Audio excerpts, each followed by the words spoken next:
Police की गाड़ियों का ये काफिला तमिलनाडु के कोयम्बटूर में बने ईशा योग केंद्र के अंदर प्रवेश कर रहा है। एक के बाद एक गाड़ियां मानो किसी आश्रम में नहीं बल्कि आतंकवादी ठिकाने में घुस रही हों। कुल 150 पुलिस वालों की बटालियन ने सद्गुरु के आश्रम पर एक प्रकार से धावा बोला। एएसपी रैंक का अधिकारी इस काफिले का नेतृत्व कर रहा था। ईशा योग केंद्र का ये सर्प वसल अर्थात सर्प द्वार है। यह आश्रम का मुख्य हिस्सा है जहां अधिकांश साधक पैदल या साइकिल से चलते हैं। आदि योगी की जो विशाल प्रतिमा हम देखते हैं वो यहां के बाहर थोड़ी दूरी पर है। सर्प द्वार के अंदर ध्यानलिंग मंदिर है। यह दिव्य स्थान है जिसके अंदर एक विशाल शिवलिंग स्थापित है। सैकड़ों श्रद्धालु यहां पर बैठकर ध्यान लगा सकते हैं। पूरा मंदिर हिंदू धर्म के प्राचीन शास्त्रीय नियमों के आधार पर बनाया गया है। पास में ही लिंग भैरवी का मंदिर है। यहां पर दैवीय शक्ति का अनुभव आप बहुत ही सहज रूप से कर सकते हैं।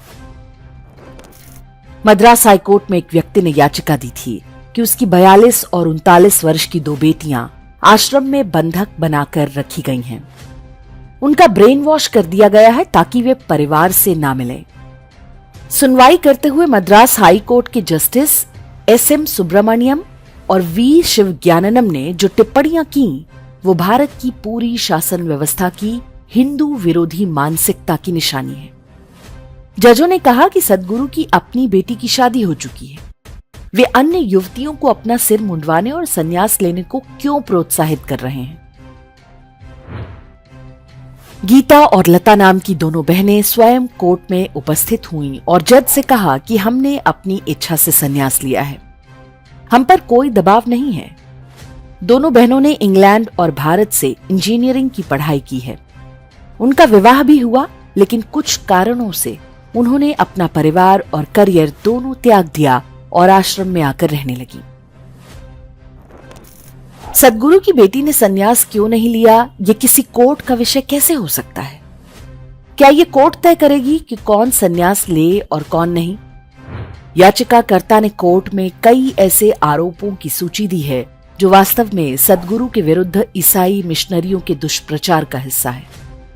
इसके बाद भी कोर्ट ने आश्रम के विरुद्ध लंबित आपराधिक मुकदमों पर रिपोर्ट मांग ली, जबकि सद्गुरु के वकील ने स्पष्ट रूप से बताया कि आश्रम के विरुद्ध कोई आपराधिक मुकदमा नहीं है, सिवा एक केस के जो इसी याचिकाकर्ता ने दाखिल किया है।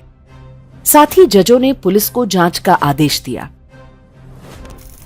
तमिलनाडु की हिंदू विरोधी सरकार तो मानो इसी ताक में बैठी थी। कोर्ट की कार्रवाई के तत्काल बाद पुलिस की पूरी फौज आश्रम भेज दी गई।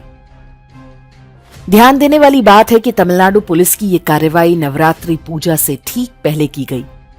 ईशा योग केंद्र में बने लिंग भैरवी मंदिर में देवी साधना के अनुष्ठान होते हैं। ऐसा लगता है कि यह पूरा घटनाक्रम नवरात्रि पूजा में व्यवधान डालने की मंशा से गढ़ा गया। ईशा योग केंद्र में पुलिस कार्रवाई की यह घटना वर्ष 2004 में कांची कामकोटि पीठ के शंकराचार्य जयेंद्र सरस्वती की गिरफ्तारी की याद दिलाती है। तब सत्ता में आते ही सोनिया गांधी के इशारे पर शंकराचार्य को दिवाली की रात में गिरफ्तार करके दिल्ली लाया गया था और पूरे 2 महीने तक जेल में रखा गया। गिरफ्तारी के समय शंकराचार्य त्रिकाल पूजा पर बैठे थे। पुलिस ने पूजा खत्म करने का भी अवसर नहीं दिया। शंकराचार्य पर हत्या का षड्यंत्र रचने और अश्लील सीडी देखने जैसे आरोप लगाए गए थे।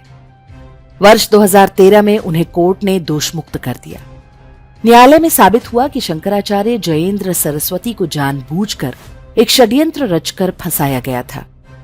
वे तमिलनाडु और आसपास के पूरे क्षेत्र में ईसाई धर्मांतरण में बाधा बन रहे थे। पूर्व राष्ट्रपति प्रणब मुखर्जी ने अपनी पुस्तक द कोएलिशन ईयर्स 1996-2012 में इस घटना का वर्णन करते हुए लिखा है कि शंकराचार्य की गिरफ्तारी से मैं बहुत व्यथित था। अगले दिन कैबिनेट की बैठक में मैंने इस विषय को उठाया।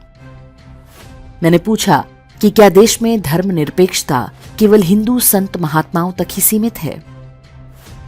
क्या कोई पुलिस किसी मौलवी को ईद के मौके पर गिरफ्तार करने की हिम्मत कर सकती है? शंकराचार्य को झूठे आरोपों में जेल भेजने से लेकर तिरुपति मंदिर के प्रसाद में गोमांस मिलाने तक ईसाई तंत्र के पापों की सूची बहुत लंबी है। एक ओर सनातन धर्म और दूसरी ओर अब्राहमिक मजहब, दोनों के प्रति तंत्र का दोहरा मानक स्पष्ट देखा जा सकता है।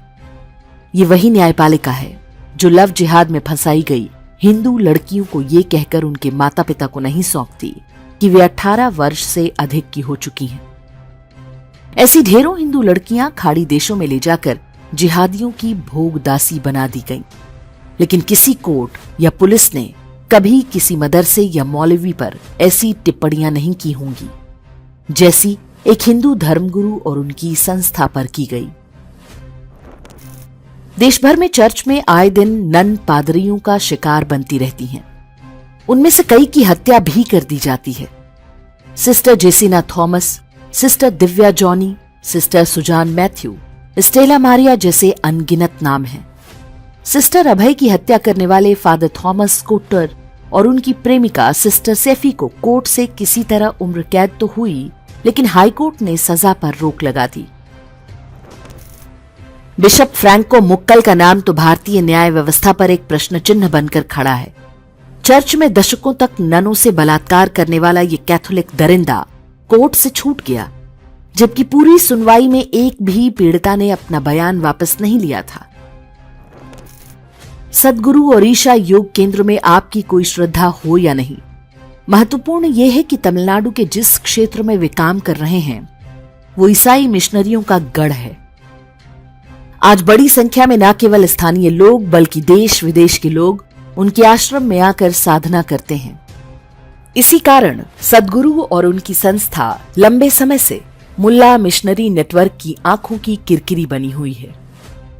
उनके विरुद्ध किसी भी दुष्प्रचार पर आंख मूंद कर विश्वास करने से पहले एक बार स्वयं कोयम्बटूर जाकर ईशा योग केंद्र की गतिविधियों को देखें। हमने ऐसा किया है और हमें विश्वास है कि उन्हें लेकर संदेह का कोई कारण नहीं है। कुछ समय पहले जब महाशिवरात्रि कार्यक्रम में अली मौला गाया गया था, तब इंडेक्स पर हमने सद्गुरु को एक खुला पत्र भी लिखा था। उसके वीडियो का लिंक आपको डिस्क्रिप्शन में मिल जाएगा, इसे अवश्य देखें। ईशा योग केंद्र में छापेमारी बताती है कि भारत का सेक्युलरिज्म एक धोखा है। हमारा पूरा शासन तंत्र मूल रूप से हिंदू विरोधी और अब्राहमिक मजहबों का गुलाम है।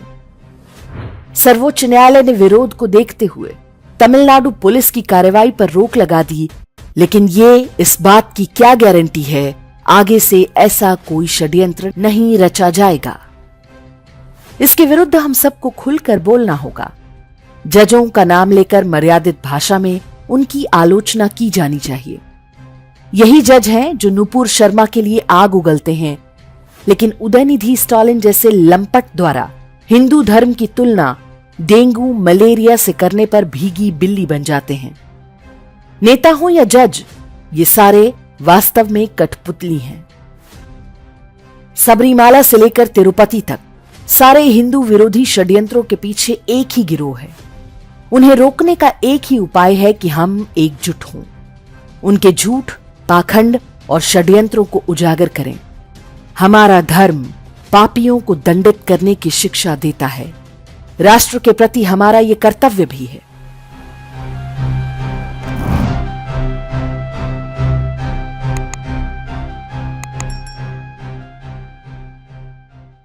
इंडेक्स ऑनलाइन के वीडियो समाज को समर्पित हैं। आप इनको डाउनलोड करके जैसे चाहे वैसे प्रयोग कर सकते हैं। चाहे तो आप हमारे टेलीग्राम चैनल से जुड़ सकते हैं। वहां सारे नए पुराने वीडियो आपको मिल जाएंगे। हमारे सोशल मीडिया लिंक हर वीडियो के डिस्क्रिप्शन में होते हैं। हमारा एकमात्र उद्देश्य हिंदू समाज को जागृत और एकजुट करना है। इसमें सहभागी बने। धन्यवाद।